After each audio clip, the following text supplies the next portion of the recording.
berjudul Kapitalisme, Perlawanan Ekonomi, dan Perspektif Marxisme. Kami berorang, pertama ada saya, Vika Solia selaku moderator.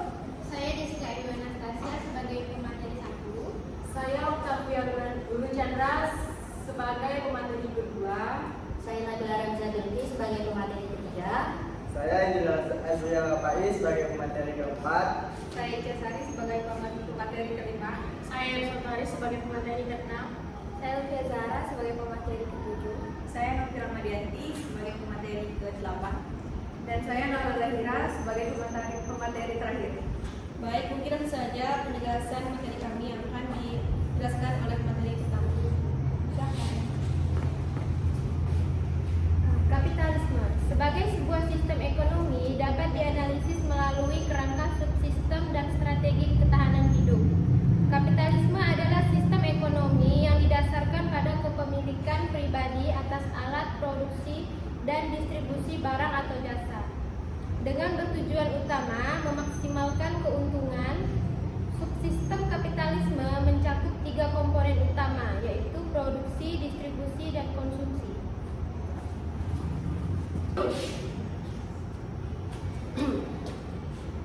Dalam subsistem produksi, kapitalisme mendorong penggunaan modal, tenaga kerja, dan teknologi untuk menciptakan barang atau jasa.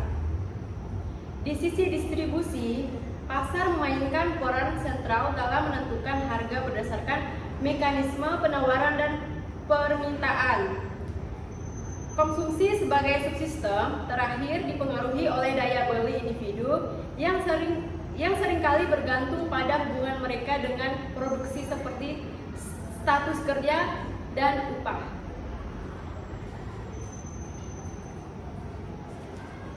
Perlawanan dalam moral ekonomi. Moral ekonomi merupakan suatu teori perlawanan yang pertama kali dikembangkan oleh James C. Scott melalui penelitian terhadap pengalaman kaum tani di Asia Tenggara dalam menghadapi berbagai bentuk penindasan.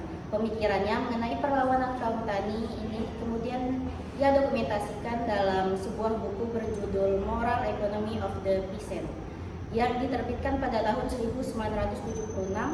Dalam bukunya, Scott menjelaskan bagaimana kaum tani mempertahankan sistem ekonomi dan sosial mereka yang telah berlangsung lama dan dianggap mendukung kelangsungan hidup mereka.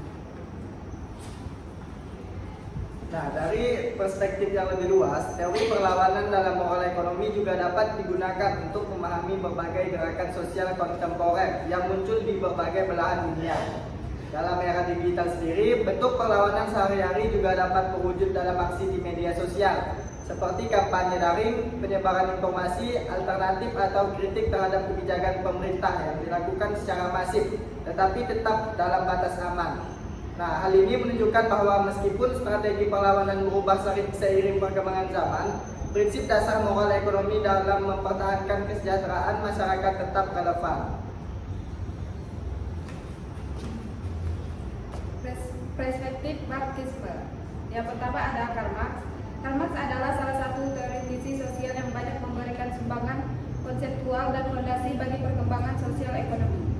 Dalam pandangan Marx, modernitas identik dengan perkembangan ekonomi kapitalis. Meski Marx mengakui berbagai keberhasilan dan kemajuan yang dicapai dalam era ekonomi kapitalis di bidang produksi, tetapi dalam buku-buku yang ditulisnya, Marx kali melontarkan kritik yang tajam tentang cacat dan efek samping yang ditimbulkan perkembangan ekonomi kapitalis.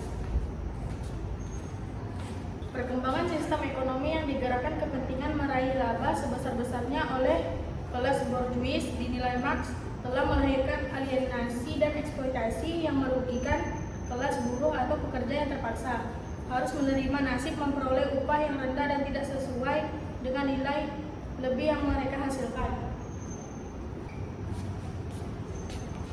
Selanjutnya ada Marxisme. Marxisme adalah sistem ekonomi dan sosial yang didasarkan pada teori-teori politik dan ekonomi Karl Marx dan Friedrich Engels. Marxisme adalah antitesis kapitalisme yang didefinisikan sebagai sistem ekonomi yang didasarkan pada kepemilikan pribadi atas alat-alat produksi dan distribusi barang, yang ditandai oleh pasar persaingan bebas dan motivasi oleh laba. Marxisme menggunakan metodologi yang sekarang dikenal teoris untuk menganalisis dan mengkritik perkembangan masyarakat kelas dan terutama kapitalisme serta peran perjuangan kelas dalam perubahan ekonomi, sosial, dan politik sistematik. Menurut teori Marxis, dalam masyarakat kapitalis, konflik kelas timbul karena kontradiksi antara kepentingan material, kaum proletar yang tertindas dan yang dieksploitasi. Suatu kelas buruh, upahan yang dikerjakan untuk menghasilkan barang dan jasa. Dan kaum borjuis yang merupakan kelas penguasa yang memiliki sarana untuk reproduksi dan ekstra kekayaan melalui penggunaan produk surplus yang diproduksi oleh proletariat dalam bentuk laba. Marxisme adalah filosofi yang diciptakan sebagai respon terhadap revolusi industri dengan kapitalis menjadi lebih kaya dan kelas pekerja nyaris tidak mendapat gaji yang cukup untuk hidup. Karl Marx dan Friedrich Engels menganalisis perjuangan kelas ini. Dalam The Community Manifesto, Marxisme telah berkembang menjadi banyak cabang dan aliran pemikiran yang berbeda, dengan hasil bahwa sekarang tidak ada satupun teori Marxis yang definitif. Sekolah-sekolah Marxis yang berbeda menempatkan penekanan yang lebih besar pada aspek-aspek tertentu. Dari Marxisme klasik sambil menolak atau memodifikasi aspek-aspek lain. Marxisme telah memiliki dampak mendalam dan berpengaruh pada akademisi global dan telah berkembang ke banyak bidang. Baik, lanjut kepada kesimpulannya. Jadi kapitalisme sebagai sistem ekonomi yang dominan di banyak negara memiliki karakteristik yang mencolok dan dampak yang luas terhadap masyarakat. Dalam konteks ini, penting untuk memahami bagaimana kapitalisme beroperasi, tantangan yang dihadapi, serta perspektif Marxis yang memberikan kritik mendalam terhadap sistem ini. Kapitalisme berfokus pada kepemilikan pribadi dan kebebasan pasar, di mana individu dan perusahaan swasta memiliki hak untuk mengelola sumber daya dan berusaha mencapai keuntungan maksimal. Kelebihan dari sistem ini termasuk inovasi yang terus-menerus dan efisiensi produksi, lalu peningkatan kualitas barang dan jasa. Namun di balik manfaat tersebut terdapat sejumlah kekurangan yang signifikan. Kapitalisme seringkali menimbulkan ketimpangan ekonomi, di mana kekayaan terakumulasi pada segelintir individu atau perusahaan besar, sementara banyak orang yang terpinggirkan. Hal ini menciptakan persaingan yang tidak sehat dan eksploitasi tenaga kerja, terutama bagi mereka yang berada di posisi tawar yang lemah. Dalam perspektif Marxis, kritik terhadap kapitalisme sangat tajam. Karl Marx mengidentifikasi bahwa sistem ini terdapat dua kelas utama, yaitu pemilik modal dan buruh. Para pemilik modal memiliki kontrol yang besar atas proses produksi dan distribusi, sedangkan buruh seringkali dieksploitasi untuk menghasilkan nilai lebih bagi pengusaha. Karl Marx berargumen bahwa ketidakadilan ini tidak hanya bersifat ekonomi tapi juga sosial dan politik.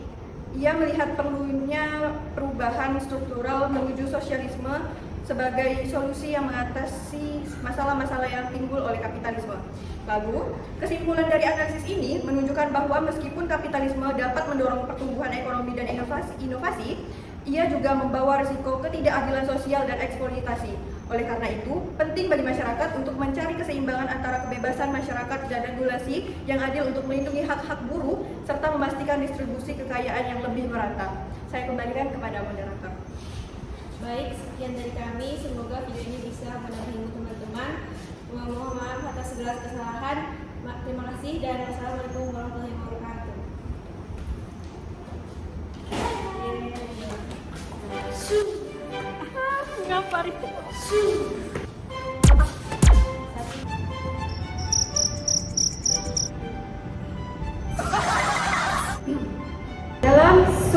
Dalam subsidi